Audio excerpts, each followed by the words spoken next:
High সবাইকে। এই দেখো, আমি পুরো ব্যান্ডটা জুড়ে নিয়েছি।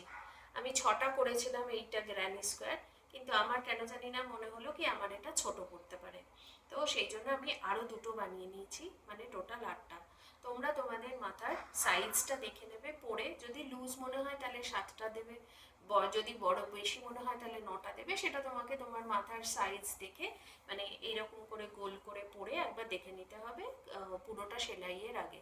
যদি দেখছো যে না কম পড়ছে তাহলে আর একটা বানিয়ে নিয়ে জুড়ে দেবে। এইবারে এটার যেটা বাড়ানোটা, দেখো আমি এই দিকের বাড়ানোটাকে করে রেখেছি, আর এই দিকটা তোমাদেরকে শেয়ার করব বলে কিছুটা করে রেখেছি, আর কিছুটা এখন তোমাদেরকে দেখিয়ে দিচ্ছি। কিছুই না, যেরকম এই যে হোলগুলো তৈরি হয়েছে প্রত্যেকটা হোলে 3টে করে আমি ডাবল ক্রোচেট করব। এই দেখো এখানে করেছি, এবারে করব এইখানটাতে।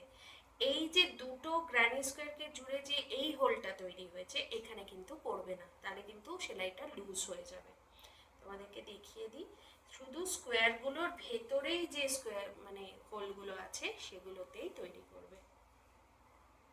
এখানে 3টে আমি করে নিয়েছিলাম, পরেরটাতে আবার 3টে।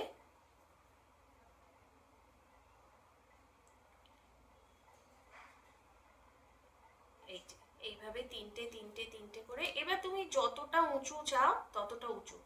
আমি যেরকম এরপরে আরো একটা লাইন দেবো এই কালারটা দিয়ে।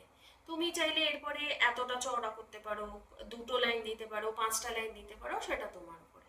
তাহলে দেখা হচ্ছে কালকে তোমাদের সাথে এটার ফাইনাল।